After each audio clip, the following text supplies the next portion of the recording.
Welcome to the TGH MLB Show. My name is Rob Haynes. I am filling in for Canyon Clark, and with me is the Dynamite, the one of the most knowledgeable guys I know about baseball, and I've really missed doing shows with Max Raymond. How's it going, bud? Doing well, man. How are you? Dude, I am very excited and happy to be on here. It has been quite a little bit of time since I've had a chance to talk baseball, so I'm pretty excited. Looks I like know, both of our man. teams are doing a little better than we thought they would. Yeah, it's glad to have you back. I know we haven't done a show together since last season, so it's Hmm. been a bit. And yeah, the your Reds have finally been picking it up. So we'll Yeah. see how that ends out. Hey man, 8-4 or 8-5 in their last few games. I will take it all day long. Should be interesting. It should be interesting. So let's dive right in. Injury report here. Angels Shohei Ohtani set to face live pitching this week. Really big get for them. They are struggling mightily. We'll go through that here in a little bit, but having him come back, I think, will absolutely help them batting wise and pitching wise. So it'll be great to see him, back out on the field. Young player with all the potential in the world. What's going on with the Brewers? So Jimmy Nelson, he's nearing a rehab assignment, Hmm. which is very good for them because their starting pitching has been atrocious. They were trying out some of their new guys. That's not worked out that well. The offense is starting to falter a little bit. They can't carry the whole load. Milwaukee's now 13-12, and they really need Jimmy Nelson because in Hmm. 2017 he was the man for them. And so hopefully he can return to what he was and get him back in the thick of this race. Yeah. What's going on with Boston? Yeah, absolutely. Nathan Eovaldi's undergoing surgery for the second year in a row. I worried about this signing for them. He's never really been healthy, and we're seeing it again. Dustin Pedroia also on the 10-day injured list. Back from the 18th retroactive for his left knee. Always having him back will be huge for that team. Especially for a team that's struggling as much as they are. What are we looking at with the Cubs, Max? So John Lester, he threw a simulated 45 pitch game on the 20th. The Cubs really need him back. He's the ace of that rotation. Absolutely. Uh, Cole Hamels can only carry him so far without him because everyone knows you. Darvish has been very inconsistent since coming over. I Hmm. didn't wasn't a big fan of that signing. It's hurting him now. Quintana hasn't really worked out the way they wanted. Hmm. Kendrick or Kyle Hendricks, the professor, he's doing as well as he can, but he's getting up there in age. And John Lester, he's been there before, won with Boston. They really need him back if the Cubs want to turn their season around. Yeah, Uh, absolutely. yeah, sticking to National League. What's speaking of like top pitchers? What's going off the Mets? Yeah, absolutely. Great thing is Jacob DeGrom is on his way back. He should be returning on Friday, and should be a nice pickup for a Mets team that has also been struggling a little bit as of late. They're still at the top of their division, but 4-6 in their last 10 games. We'll dive a little deeper into that a little bit later too. Why don't you give us a rundown real quickly of the Yankees and the Phillies? All right, so the Yankees is for those who don't know, they have a league high 13 players on the IL. Unbelievable. Aaron Judge, the latest to join them, and somehow, despite their entire roster being injured, they've won five straight. They're two and a half back of the division. We'll dive into that later because that's a huge story. Then you got the Phillies. Gene Segura placed on a 10-day IL with a hamstring. He'll be retroactive to the 17th. This is huge. He came in. He's been hitting second. He's a perennial 300 hitter. He's been sparking their offense when McCutcheon has faltered, and he has been able to score a lot of runs with his speed and his just like offensive like aggressiveness. And they're really going to need him, especially the Phillies. They're a game back of the Mets. They need all the offense they can get because their pitchers have not been doing anything from this year, and without Segura, they're gonna they're gonna falter. Plus, he's huge at very great defensive glove, and now they're gonna have to rely on their young guys and the bench guys to carry them till he's back. So I know what's going on with your Reds. How are they doing? Yeah, I mean, luckily pitching's not been an issue, but even better news for them is that Alex Wood threw a bullpen on the 20th. There's no return date necessarily yet. I think the Reds are going to kind of take their time with him, kind of just keep him as fresh as they can for later in the season. I think they're also waiting for, Tyler Mahle and DeSclafani to kind of battle it out to see who's going to get to stay in the rotation once he's back. But with already the second best ERA in the National League. The Reds will be getting back who arguably should be their best addition of the offseason in Alex Wood. I'll quickly take the Rockies here too. One of their young right-handers, Kyle Freeland, placed on the 10-day DL thanks to blisters on the finger. Definitely not something that they want to see. A team that many of us have thought were going to compete, considering they made a playoff run last year. So um, right now, 10-14, struggling a little bit, and losing one of your best young pitchers definitely doesn't help. Why don't you round us out here with the Blue Jays and the Nationals? All right, so Toronto's number two prospect, Bichette, he was hit by a pitch in a AAA game, broke his hand. This is huge because they're expecting Bichette and Vlad Guerrero Jr. to carry the team for the next 5 to 10 years. Mm-hmm. Bichette, also the son of a MLB player. They just have the talent. They need him. This is gonna hurt, but rather him get hurt now in the minors than stay in the majors when they're making a push. As bad as that sounds, so hopefully he can recover, return to full strength, and then hopefully he and Vlad Guerrero are leading this division in the next 3 to 4 years. And Absolutely. then you got the Nationals. The Nationals been playing 500 ball for 2 weeks straight. Their starting pitchers are top heavy. Once it gets to the fourth and fifth starter of the bullpen, it's just scary. So they need all the offense they can get. This is bad because Anthony Rendon, the heart and soul of this team, is day to day left elbow contusion. He's missed the last 3 games. Howie Kendrick's been starting from over him at third, and they need him. And then speaking of the other big gun, Max Scherzer tweaked his left intercostal. It was weird. A foul ball comes into the dugout. Scherzer tries to get out of the way and tweaked his left intercostal, getting out of the way of said foul ball. He plans on making his next start. He was awful in his last one against the Marlins, gave up 6 runs. So I do not want him to rush him. He's a warrior. He wants to play as much as he can, but they do not need to rush him right now. They need to let him relax, make sure he's 100% so he can help win this division back.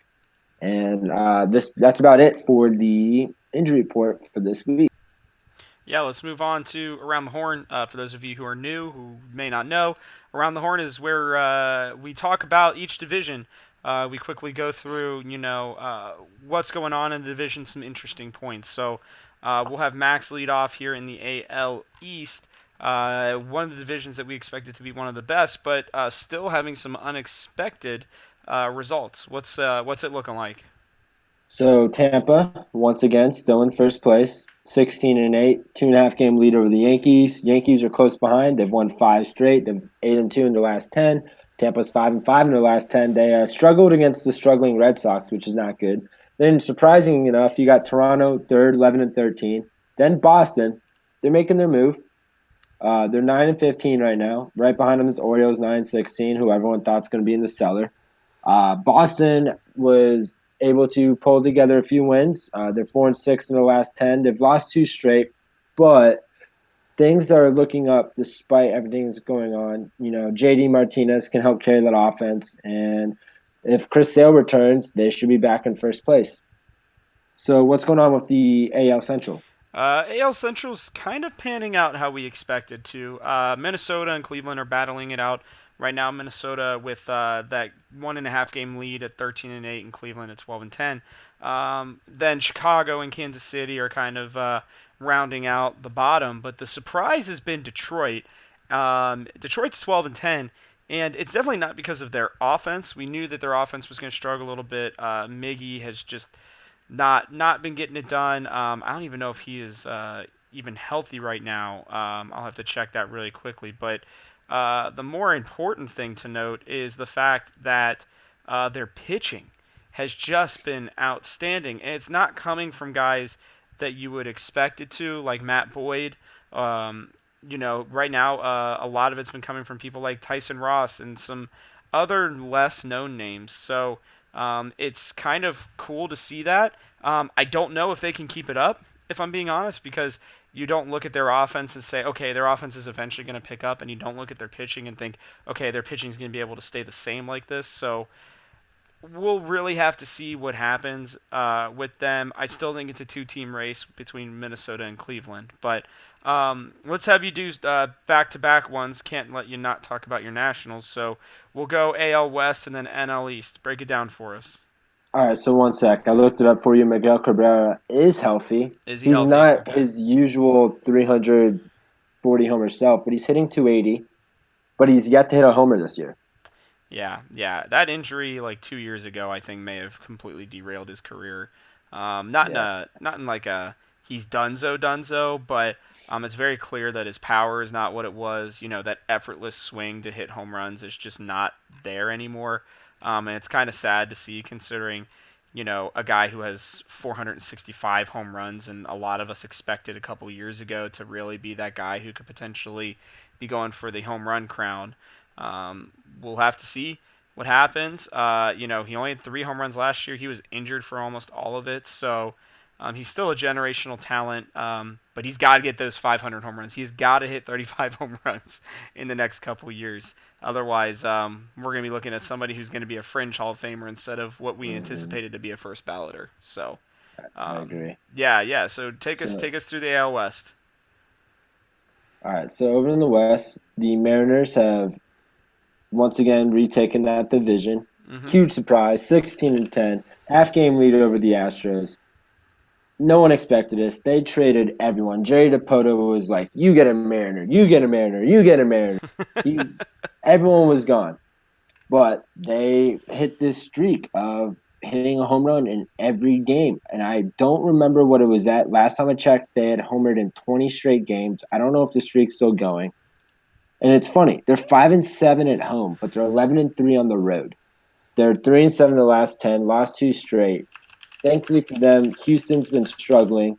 They're 14-9. They will win this division. That's not an if. That's a guarantee. They will win this division. It's just by how much. They're 6-4 in their last 10. Everything's coming together for them. You got Jose Altuve. He homered in 4 straight games, which is crazy for him because he's not this home run guy. You know, he's just like hits for average, just gets on base. They're gonna take it over. Justin Verlander looking like the Cy Young candidate he is every year. Then you got the Rangers, surprise enough, in third place, 12-10. They're just chugging along, you know, roughing the door in the gang. They're all out there trying to just carry the load. Oakland, everyone thought after last year's surprise season that they were going to be in the thick of this, especially I did. They're 13-13, 5-5 in their last 10, 9-8 at home, 4-5 on the road. That's not how you make it back to the playoffs. They need to find what worked for them last year, Yep. and it's bad because they overperformed last year. Now they're like coming down to earth because everyone thought they're a year or two away, and I hope that they don't miss it this year. But they're really gonna need to turn things right around. Then you got the Angels, 9-15. Mike Trout was hurt. After they won 5 straight, they lost like another 4-5 in a row because of his injury. He said he was only going to miss a game. He missed a week. It was huge, devastated them. Now they're pushed back. They don't have Shohei Ohtani. We talked about that earlier. He was winning them games with his bat and his pitching. He's gone. Justin Upton, another one of their top bats, he's out. Still doesn't know when he's going to be back. Mike Trout cannot carry the load. Even if he's 100% right now, he's in too big of a hole to compete in the stacked American League wild card race. So he's going to need these guys to return to full strength. I don't know if it's going to happen. We'll see what happens. Then over in the NL East, it's been a slugfest. Everyone thought it was going to be a slugfest. It's going to be like this all year. Candy and I were talking about it a few weeks ago. Winner of this division is not going to win more than 85 games. The Mets are 13-10 in first place. Then you got the Phillies 12-11, Braves 11-11, Nats 11-11, then the Marlins. They're out of it. Sorry, Miami. Good news is you'll probably have the number one pick in the draft. I mean, like maybe you'll get the next Mike Trout. Who knows? But the top four, like they're all Mets, Phillies, Braves, all 4-6 in the last 10. We're 5-5. No one can pull away from this division. Everyone you got the Mets who have arguably the best pitching staff with like us just by getting demolished when Jacob DeGrom was out for a week. Then you got the Phillies, whose offense is supposed to be like the most stacked on paper. They're falling off. They can't help carry their like mediocre starters and bullpen. Aaron Nola, a 6.6 plus ERA. That's not what you want from the guy who was third place last year in the NL Cy Young. Jake Arrieta already calling Bryce Harper out. Bryce Harper got ejected. That's not good. You don't want two of your big name players, getting in like fights like that. You saw what happened last time when two big name guys got in a fight. Bryce Harper got chokeslammed. You don't want that. So the NL East is going to be a slugfest. No one's going to pull away from the other. The only thing we know that's guaranteed is the Marlins aren't making the playoffs. All right, so you got your Reds coming up. Why don't you take that and the NL West to let us know how the rest of the league is looking? Yeah, absolutely. To not much of a surprise, St. Louis is leading the division right now. It looks like a lot of their things that they've needed to go right so far have gone right. Outside of Paul Goldschmidt, he's still not hitting all that great. Power's there, but the average is definitely down. Don't expect that to continue. It'll be interesting to see if their offense can continue the juggernaut amount that they've been hitting. Paul DeYoung is batting, I think, like 317 or 377. I don't remember. He's killing it right now. That team is really scary. They've got a plus 30 run differential, which is the best, I believe, in the MLB. Nope, behind the Rays. But it's the best in the NL for sure. And then you've got Pittsburgh at 12-9. They're not hitting. They're just not hitting. Their pitching's been amazing, and we expect their pitching to be good, but not this good.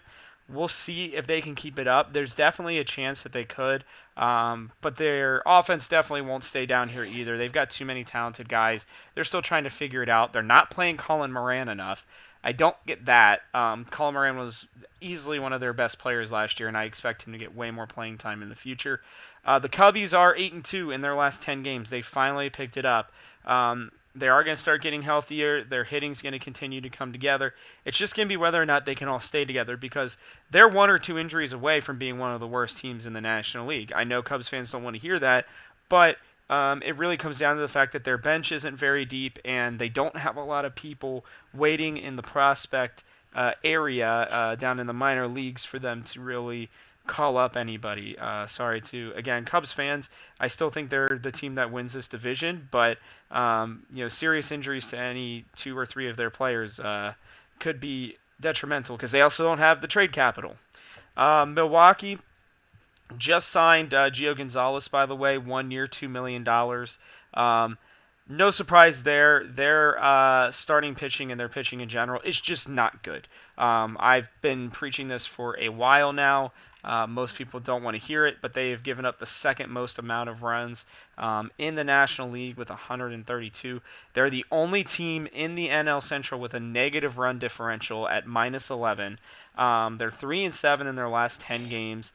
And Christian Yelich looks like an MVP candidate again. So the Brewers are going to have to figure out what's going on with them. Hopefully they'll be able to pick it up, for their sake. And then my lovely Reds are 9-13, 5-5 in their last 10. I think 8-5 in their last 13.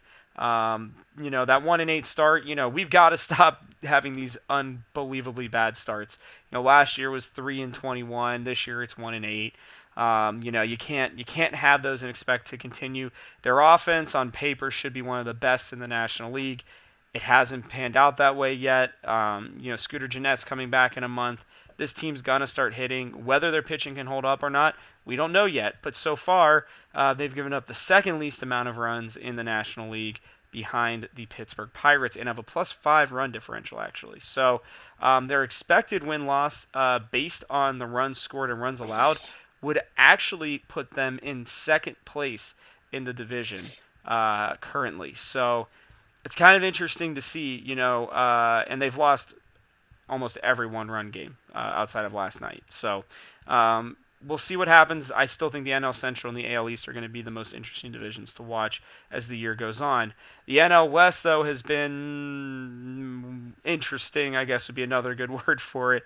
The Dodgers have played really well, other than against the Cardinals where they got swept in 3 games. They're hitting the crap out of the ball. Their pitching's still not there yet.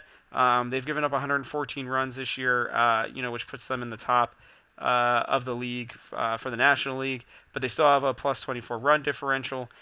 Arizona is surprising everybody. Similarly to what you were saying with the Seattle Mariners, we expected because it looked like they were going back into rebuild mode. They sell off Paul Goldschmidt. They let Patrick Corbin walk, and yet they're 13 and 11, in no short part to Adam Jones, who they signed a couple days before Mm-hmm. spring training. He's been hitting the cover off the ball, showing all these teams like, hey, maybe you should have signed me. San Diego's doing about what we expected them to. I still think they'll be right around 500, maybe a little bit above it, but this team looks scary in the future. They are going to be an absolute juggernaut here once their younger players get it figured out. Colorado has been disappointing. I don't expect that to continue. Their offense has been terrible. They're 4-7 on the at home and almost 500 on the road. I expect them to play at home a lot better. They'll pick it up later on in the season, and San Francisco is going to be a cellar dweller. If you think anything differently, you can come on here and argue with me. But I will tell you that for the last few years, I've been screaming this team needs to rebuild. They need to get prospects. They're too old. And what are they doing? They are sucking. They have been really bad last year. Don't expect them to do anything this year. So that's around the horn, a little bit longer than normal, but it's been really interesting. I think Max would agree. The standings are not shaping up to what anybody really expected as of right now. So let's jump real quickly into the middle of the order, some of the biggest stories from the week. Let's talk Yankees. Again, 13 players on the injured list. They've won 4 or 5 straight, so I think it's 5 now at this point. Um, Mm-hmm. Max, give me a quick thought here. What do you think's going on? How are they doing so well? I don't know. I don't know if it's like the plan, like just next guy up, and they're able to just like plug in choose like who can fill in, like or if like all these injuries are just bringing the guys together. I don't know if it's like Boston's doing so bad that they're like, who cares about these injuries? They're awful. Let's just go, and they're just winning games because of it because Yeah. they hate each other. I don't know. It could be a number of things. But like, listen to this: Dylan Betances does not expect back till June. Greg Bird, not expected back till May or June. Ellsbury, according to MLB, his expected return date is to be determined. Didi Gregorius won't be back till like June, July, or August. If you remember, He's not towards coming right, back this year. He's not back this year at he's all. not. No, he's not back this year at all. Okay, He'll be because back next year in June. He's gone. uh, That's why they signed Tulo. Unless if okay, I'll check to make sure real quick while you're going through the rest, but I'm almost certain that he is out for the rest of the year. yeah. So Then MLB needs to update this article because they had him returning this year. All right, then you got reliever Ben Heller won't be back till June. Aaron Hicks won't be back till May, which is around the corner. Aaron Judge, they don't really know yet. He has a strain. They said the strain was pretty significant. There's no timetable yet. That's huge. They need his bat because their other big bats are also out. Juan Carlos Stanton is not returned, expected back till May. Gary Sanchez, he might be back this week, which is big because they need his bat. Then you got Jordan Montgomery, not expected back till July. Luis Severino, they need their ace back. Their pitching is falling apart. mm-hmm. James Paxton can only carry him so far. He's not expected back till July. And then you got Tulo, who, as you said, came in to replace Gregorius. He's out, won't be back till May. And that's the thing with Tulo. Amazing player, always injured, was doing it back, dating way back to when he was with the Rockies, couldn't stay healthy with Toronto. They're hoping him being like a backup and platooning, he'd be able to stay healthy. No, he's hurt. Hopefully, once he comes back, he can stay healthy. I don't know. But that's the 13 players for the Yankees. And as you said, they've still won 5 straight with what they've had. I don't know how they're doing it. It's impressive. And everyone knows once those 13 or 10 and 13 return, holy cow, will they be chugging along then? Mm-hmm. Yeah, and I mean, so Gregorius, it looks like they think he could be back sometime between June and August. Um, I'm gonna be honest, he had Tommy John back in October. That's normally 12 Yeah. months. I don't know. I'm just gonna sit here and tell you that if that man comes back in 8 months, it's been done before. It's still very rare.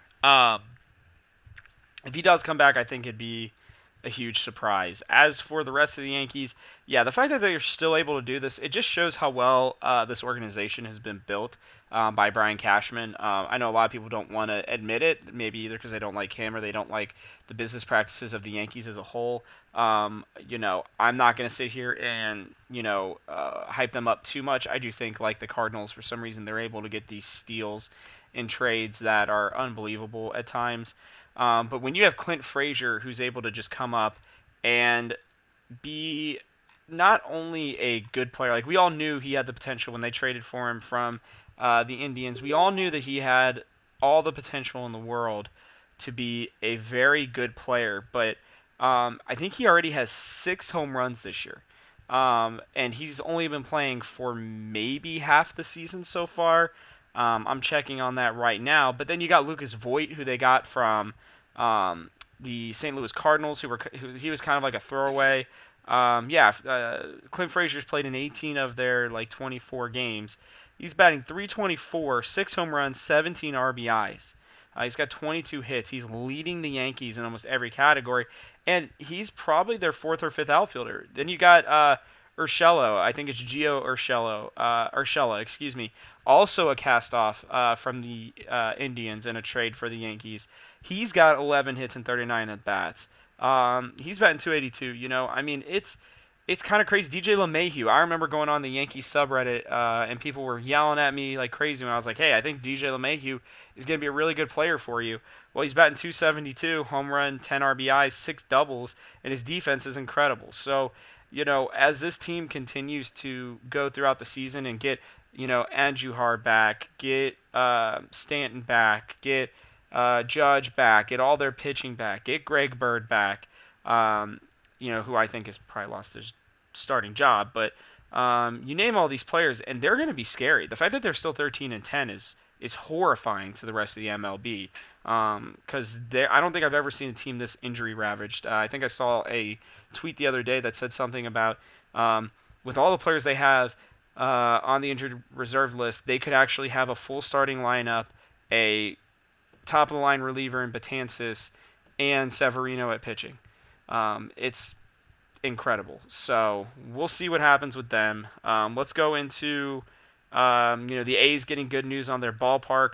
I'll leave this one off real quick. If you can't see it, go look it up. Howard's Terminal Ballpark is what it's going to be potentially named. As of right now, it looks like the County Board of Supervisors has unanimously voted to approve the term sheet between the county and the Oakland A's. Meaning that the Oakland A's will pay about 50, and the percent, and the county is going to pay about 50%, I think, for it. It's going to be a huge development, something that Oakland desperately needs. They're losing the Warriors. They've been in talks to lose the Oakland Athletics for a long time, and they're losing the Oakland Raiders, obviously. And not only does this ballpark look beautiful, but it's going to be they'll be the only team there, so they should hopefully receive a lot of support. It's going to be really interesting to see. Again, you should take a look. There are no outfield seats from the looks of it. It looks like it just actually has like this big green band that goes around it. When I say green, I mean I think it's going to be all like grassy areas for people to kind of sit and enjoy the game. Definitely unique. I don't think I've ever seen anything like this. What are your thoughts on it, other than the fact that it's good because it means Oakland's staying in Oakland? No, I mean you said everything pretty much. Like they deserve sports. Oakland, you might not think of it as a sports town, but they love their sports down there. From the Mm-hmm. Raiders in like the '80s and '90s to the Warriors of now, and losing both of them, like the Athletics, they're going to be good. Like they have all this young talent. They have a great farm system. Billy Bean really knows how to build a team. You may argue with his methods. You may not like Moneyball. I don't know, but they need this. They need this team. The city needs it, and the city, like the plan, it's great. It was unanimous. Like I love it. And as you said, you got this waterfront ballpark, and that's going to be awesome. Kind of reminds me of the Giants. Like overlooking the ocean. So that's pretty Mm-hmm. cool over in San Fran. I love this move. I think it's going to work out. I think it's going to bring in revenue because of the view and everything. And then and then because they're in the park, right afterwards, you got a great area to be around. You got some restaurants to go down, so you can just hang out with your friends, go to the bar afterwards. Like, I think it's great. It's going to keep baseball in Oakland where it belongs, and I, I don't have a problem with this. Yeah, it kind of saves their city too. To be honest, Mhm. not a lot going on in Oakland right now. I can tell you from experience. It also, brings up the point now if Tampa Bay can get it. Otherwise, it looks like Tampa Bay may be the team moving. Otherwise, MLB is prime for expansion. I mean, they want to expand extraordinarily badly. Everything I've heard is Manfred is pushing for Oakland and Tampa Bay to get their stadium situations figured out. So, we'll see what it is. Let's move on to bring in the Heat as we're starting to kind of run into the last bits of our show here. Let's take a look at the best pitching outings of the week. Max, why don't you lead us off with somebody who you is near and dear to your heart? Steven Strasburg, super inconsistent, but this week he wasn't. He's back. 8 shutout innings, 11 strikeouts, 2 hits, 2 walks. We shut out the Marlins 5-0. He's now 2-1 this year with the Nats. He has like a 4.45 ERA. Not great, as I said. He's been inconsistent, but this was great because we were lost the first 2 games to the Marlins. Max Scherzer got beat up. I forgot who pitched the other game, but we lost. Not what you want to see. Then you got your co-ace come in, shut them down, show them why they belong in the cellar. Sorry, Miami fans, you're gonna have to wait your turn. It's our year. Uh, so then, your choice. What happened with him? Yeah, so I'm looking at I'm gonna have two only because they did kind of the same thing here. Both lefties. Looking at James Paxton, 6 innings pitched, 3 hits, 12 strikeouts, 1 walk, no decision because the Yankees decided not to hit. But it was against the Royals. Not a great team, not a great lineup, but it was something that gives the big maple his maple leaf back, right? He needed it big time after coming over from Seattle. The Yankees wanted to go out and get pitching. They got him. They needed him to kind of pick it up. He had been struggling a little bit. His last 2 outings now have been great. Another one is actually a minor league one. Rich Hill. They apparently sent him back down for one more rehab start. He was really like, I really don't want to do this. They made him do it. Reluctantly, he goes out and in 6 innings, he strikes out 16 batters, which means that there were only 2 people in the lineup for whoever he was pitching for. I think it was in AAA. Round Rock, maybe if maybe that's the Texas one. I don't remember. Might be Oklahoma City. That's what it is. Goes out and he strikes 16 of 18 batters that he faced, guys. I mean, that is unbelievable, and he did it on a great pitch count. Guy's gonna come back and kill it. Let's talk about flashing the leather. You and I actually had the same pick. Um, Dwight Smith Jr. robs a home run off of Adam Engel of the White Sox. Then he goes and he hits a bomb. This guy's starting to turn into a great player. Walk us through the play. What was going on? First of all, I'm always going to choose my top defensive players, Robin home run. I don't know why, but they're beautiful. I love them. And Dwight Smith Jr. The Orioles, they really need like any type of entertainment and being so bad, and he brought it. He's out there in the outfield, robs this guy. He's probably all hyped up. He's at bat the next inning. He's like, "Oh, I'm the man. I just run. Watch this." Goes yard, hits a bomb.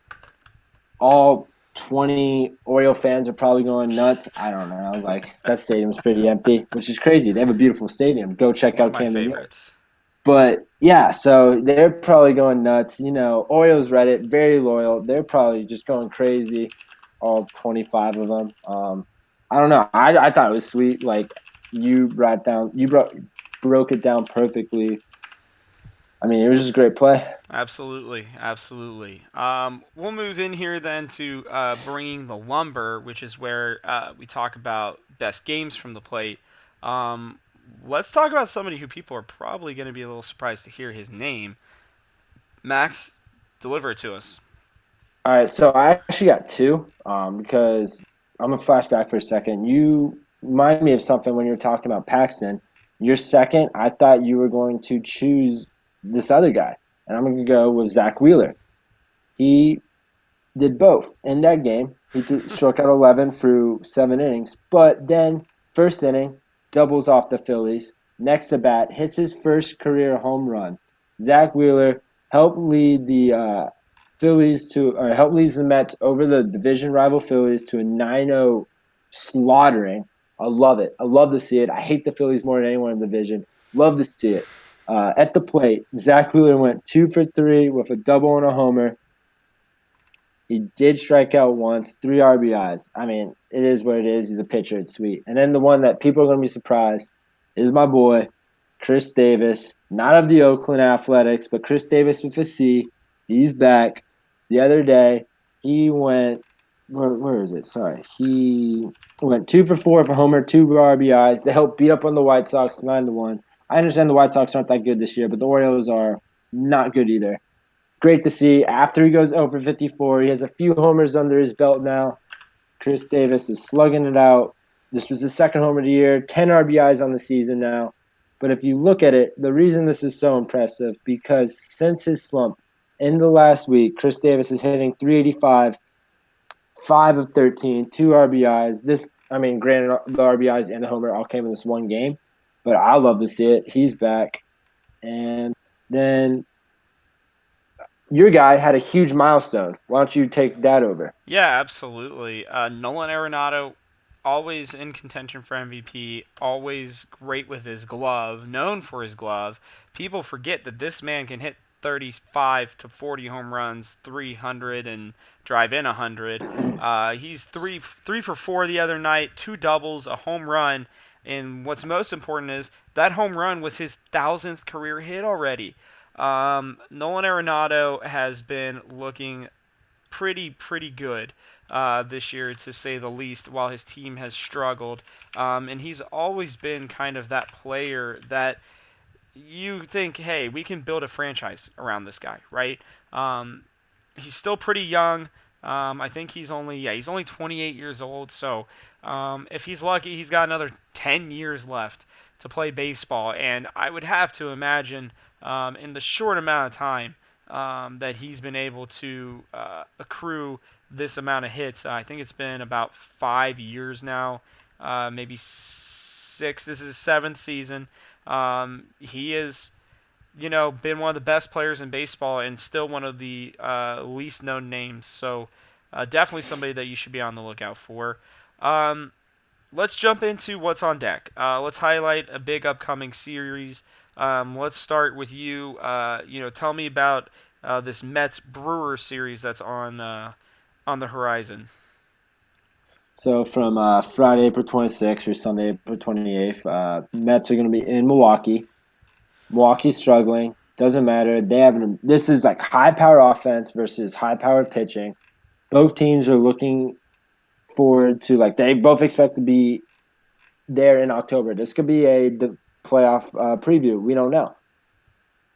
Game one, Milwaukee's starter, Chase Anderson. The Mets haven't announced their starter because they hope it's DeGrom.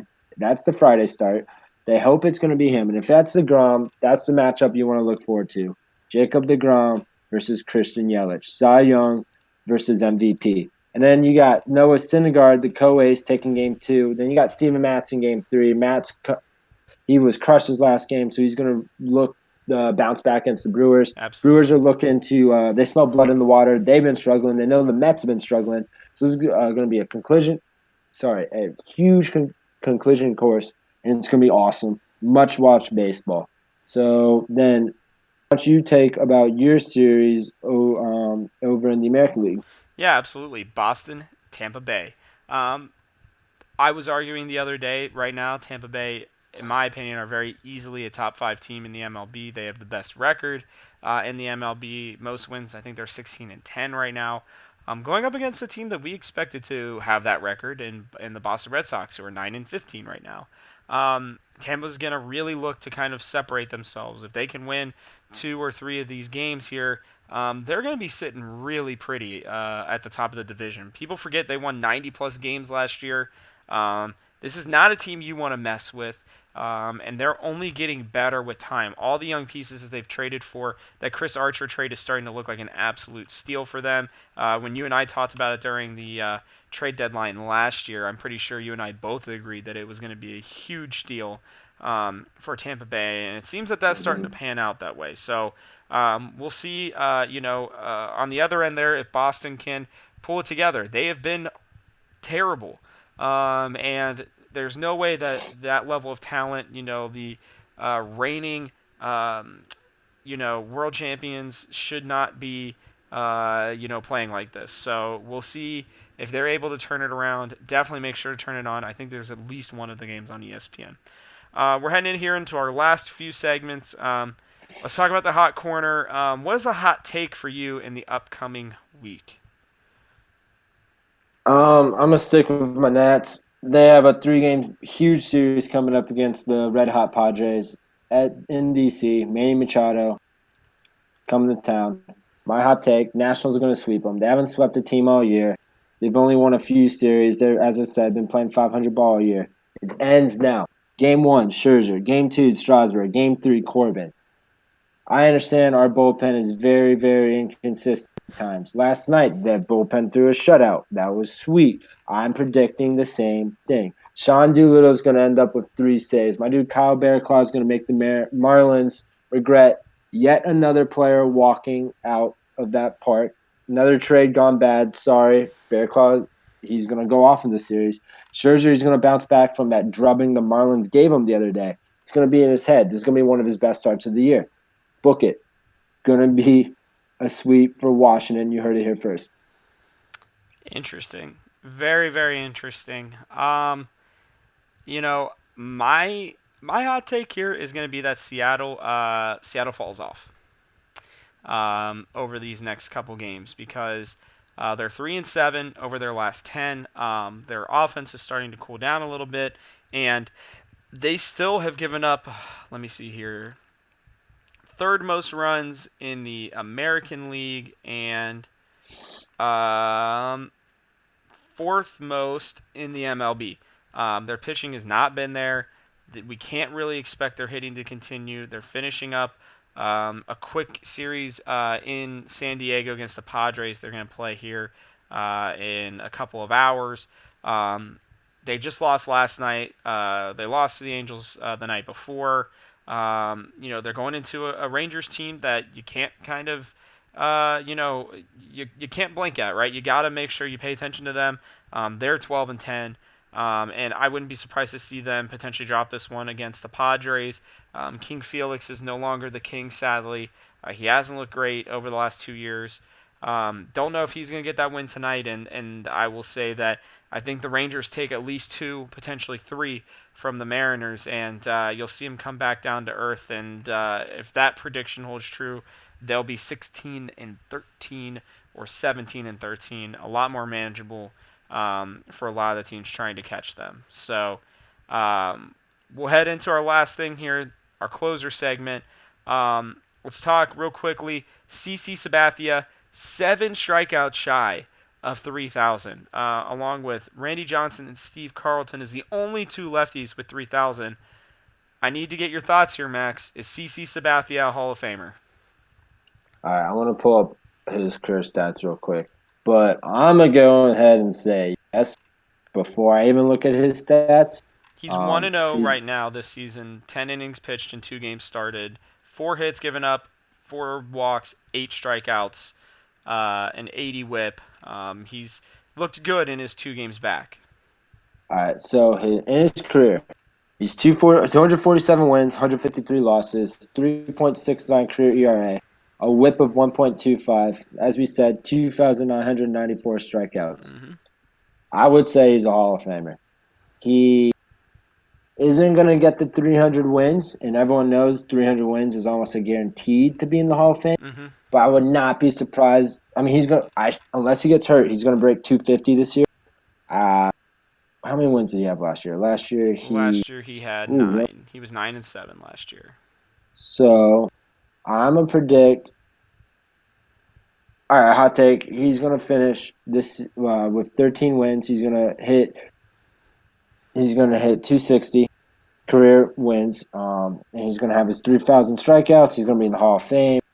Another Yankee to do it. I mean, he's just like he's been around forever, but it's not like he's fallen off at his age. Like we were talking about how Miggy Cabrera with his injuries has fallen off, but like CC, he's been hurt. Like he just came back from the IL and is already like picking up where he left off. Like injuries is not slowing this man down, and that was like the only thing that could have derailed his career. So I think he's going to be in the Hall of Fame. What about you? Yeah, absolutely. I mean, he has not really. He's had one great year in 2017. Other than that, his last great year was in 2013. Um, this guy should be a Hall of Famer. He's been playing since 2001, Max. I mean, Yeah, I know. some people who are watching the show were not even born yet, right? When he first started pitching. It's sad from all indications, and I'm pretty sure he even said it himself. I'm pretty sure that he's finishing it up after this season. I think he's 38. If he went to 43, if he pulled a Jamie Moyer, I think he could get really freaking close to 300 wins. I almost wish that somebody could convince him to do it. He went through that weird span where he was having to deal with his alcoholism, which Mhm. was awesome to see him come back from. He's always been one of my favorite pitchers to watch. He's been on the Yankees since 2009. People forget that he was actually a Cleveland Indian for the majority of his career early on. He's His basically either smalls. been an Indian or a Yankee. It'll be interesting to see which one he goes in with. I I think he's going to choose the Brewers. I think he's going to go in as a Brewer. Don't forget he played half the season for them. and he went 11-2, 1.65 Yeah, ERA. I mean, he was killer. I remember that year. He was a monster. I mean, he had 128 strikeouts in half of a year with them. So, yeah. the guy is an absolute stud. In my mind, he may not be a first ballot Hall of Famer, but I think he gets there, no questions asked. He's been instrumental to so many, Yankees and Indians teams. Luckily, that first year that he was in pinstripes was the year they won the World Series, so he's got one of those Mhm. under his belt. Um, we I don't know. He, That could be this year too. We'll have yeah, to see. Um, yeah. A few other things yeah. to add to pad his stats. Two-time MLB wins leader, 9 and 10. Hmm. Six-time All-Star, World Series champ. In 2009, he was the MVP of that ALCS, Yep. and he won the Cy Young in 2007. Yep. That's just like the extra accolades on top of an illustrious career. Yeah. He's gonna be in the Hall. As you said, I don't gonna think it's gonna be the first year, but I think no more than 5 years. Being on the ballot, he'll be in. Yeah, I think so too. I mean, he was so consistent for 200 innings for so many years. It's incredible looking back at some of these seasons. Like the fact that he didn't win a Cy Young when he went 21-7 with a 3.18 ERA. I would love to see who beat him out in 2010. I don't know. I'll have to look at that. But yeah, this man has been incredible. Let's end it on your boy Chris Davis, not Crush Davis, who's out there in Oakland, but Chris Davis, the No, man, the myth, the legend. Is he back, Max? 100%. Chris Davis back. You're looking at the 2019 American League MVP. You heard it here first. Do you think he's back? Not to that level, ever. No, he'll never be what he was. Do I think that he is back to being an average or just below average baseball player? Absolutely. Um, Once he got off the schneid, once it was out of his head, once it was because he could say all day long that it wasn't in his head, but you could tell. I mean, Oh no, it I didn't was. hurt that But his luck was there too. But the dude's a phoenix, man. Like he died, he out of the ashes, reborn. I told you in his last week, man. In the last 7 games, he is hitting 388, 385 dude, he's got in 9 13 hits at on bats. the season. He's got 9 Five of hits and them in the last 60 week. bats. Yeah, Who no, cares? yeah, but You could have 5 you hits in one forget he game and started you're not 0 an for 50. MVP. He started 0 for 54. Of course, he's not going to have that many hits. What since that 0 for There is 54? And here's the thing: he went 0 for 54 on purpose. It wasn't on his head. He's like, I'm gonna give Mike Trout a head start, and I'm gonna catch. Here's the deal. I'm gonna make a deal with you right now. All right. If that man wins the MVP, I will buy you tickets to a Nationals game, and I will come out to Washington and watch it with you in 2020. All right, deal. All right. What are you gonna do if what are you gonna do if he doesn't? We gotta make this. Cry. No, come on, come on. I'm putting it out All there. right, fine. I'll buy. I mean, fine. Do the same thing. I'll buy you Reds tickets of your choice to a game. I mean, I won't kill you Just on it. I promise. We'll go nosebleeders. I'm not gonna be that guy, yeah, but just because I know for a fact that I'm gonna win this one, so I'll be excited to see you March of 2020. You guys in can book it Cincinnati. right here. Max Raymond coming to Cincinnati. Gonna come hang out with me and Joe and Ben. We'll all go to a Reds game together. You won't have to buy their tickets. Don't worry. But we'll go to a Absolutely Reds not. we'll go to a Reds Nationals game together. Um, Maybe we should have moved this one to a hot take at the hot corner, my friend, because if this man wins MVP, holy shit, that everybody else has been struggling real bad. Just his start alone takes him out of the MVP race. Absolutely Just his not, man. start I told alone. you The he Orioles it aren't even wasn't a going to win their slump. division. He doesn't have to. Like the American, I mean, the MVP. Mike Trout has won the Yeah, but MVP Mike Trout twice. is like a god. No, Chris I Davis is understand. Like not. he's an anomaly, but I'm saying like when Mike Trout MVPs, they didn't win the divisions that year. You have like they have people like winning the MVPs all the All time. They right. don't win the Okay, division. his Like, team isn't even going to make the playoffs. They're going to all be right, at I'll give you least that. 10 games Absolutely. out. At least 10 Oh games no, out of the playoffs. they're gonna be like 30 games out. Like I don't think once that. They look way better this year than they did last year. I think their young guys are there. And the guy who they traded for for Machado, Machado deal, yeah, yeah, Yoena or Diaz, something. Yeah, yeah, Diaz. Diaz, yeah, Yeah, he's he's a going real to be a deal. stud. But yeah, I don't know, man. And Chris Davis, listen, here's my take. Again, he is an average player right now. He will never get back to what he was, where he was in MVP races. Like, where did Mark Trumbo even go, right? Like, both of those guys Yeah, I just fell off the forgot about planet. him. Like, people forget Mark Trumbo was just as good of a player as he was. And the only reason that Chris Davis is even on the team, you go for an 0 for 54 slump, but most of the time you're never You even got going to see cut a anyway, baseball diamond again. Um, this man, the but he only is reason is because of how much money he is being paid.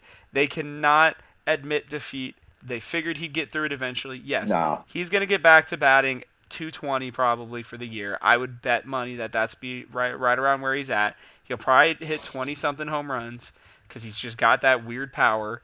And, he'll have a very average or below average season. I mean, shit, if I'm the Orioles, I'm not even playing him. I would cut his ass already right now. But if he has an I mean, MVP that's $90 season, I million will be. dollars just to waste on a cut player. But I get what you're saying. Also, Mark Trumbo, he's on the 60-day. Okay, okay, so he will be back. I don't even remember seeing him last year, honestly. I don't even remember seeing him. I loved Mark I, Trumbo. I still think I he's think fun, I but think he signed his extension and just like disappeared. well, that happens sometimes to people, but Mhm. we'll see. I'm sure I'll be seeing Max here in Cincinnati. You can book it about a year from now. He'll be excited, I'm sure, to come on up here.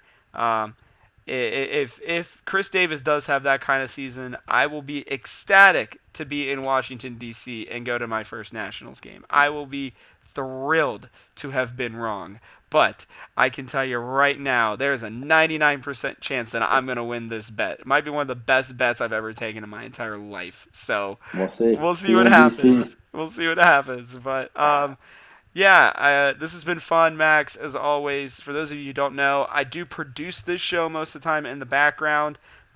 Today, obviously, I'm on it. Hopefully, next week, your boy Canyon will be back hanging out with Max. I'll jump on here or there. But any parting thoughts for the people, Max?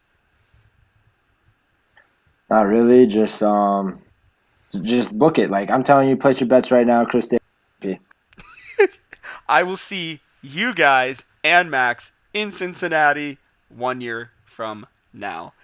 Thank you all for watching, and from our house to yours, make sure to catch us next week, noon p.m. Eastern Standard Time. Yeah, on Wednesdays. So make sure to check back here. Otherwise,